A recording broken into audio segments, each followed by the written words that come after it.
Assalamualaikum warahmatullahi wabarakatuh. Salam sejahtera dan salam Malaysia Madani.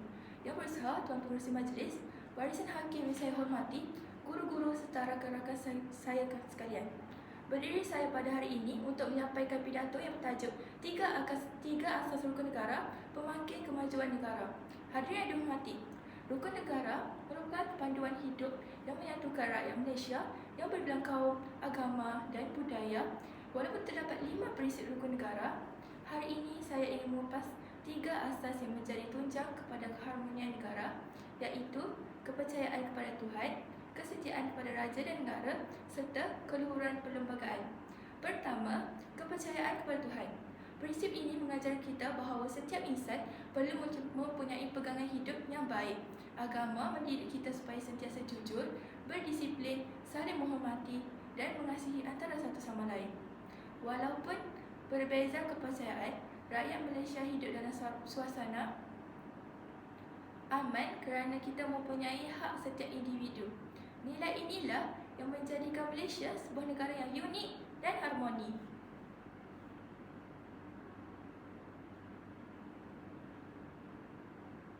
Hadirin sekalian,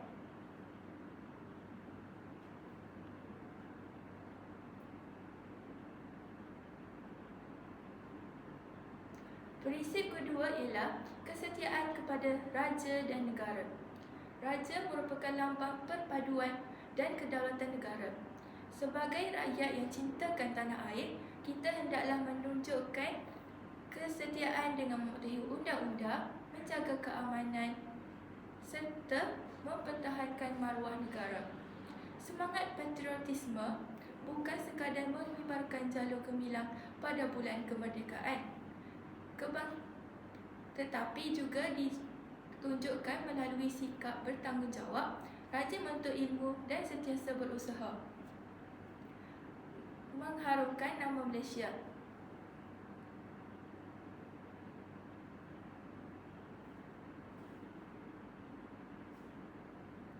Sidang hadirin,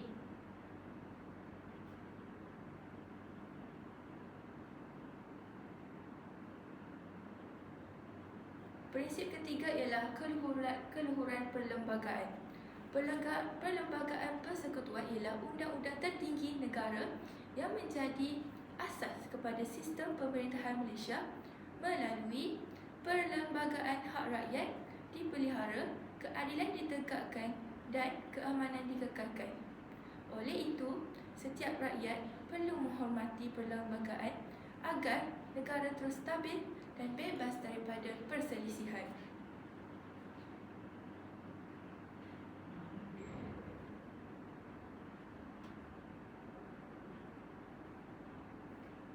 Hadirin yang dihormati,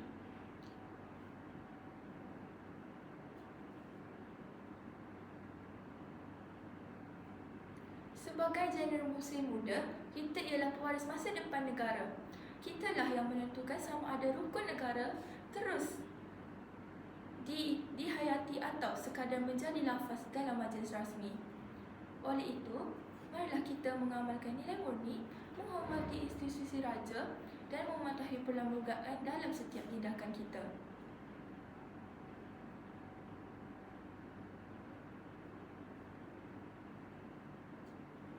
Kesimpulannya, kepercayaan kepada Tuhan membentuk akhlak. Kesetiaan kepada raja dan negara menyatukan rakyat, manakala keluhuran perlembagaan menjamin keadilan dan keamanan. Jika ketiga-tiga asas ini terus diamalkan, sudah pasti Malaysia akan kekal sebagai sebuah negara yang aman, maju dan dihormati di persada dunia.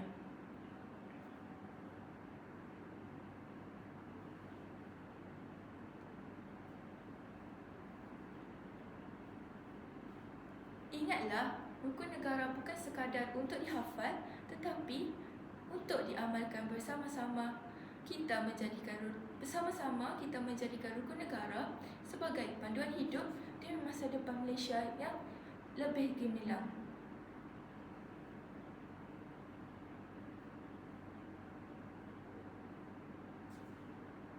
Sekian, terima kasih.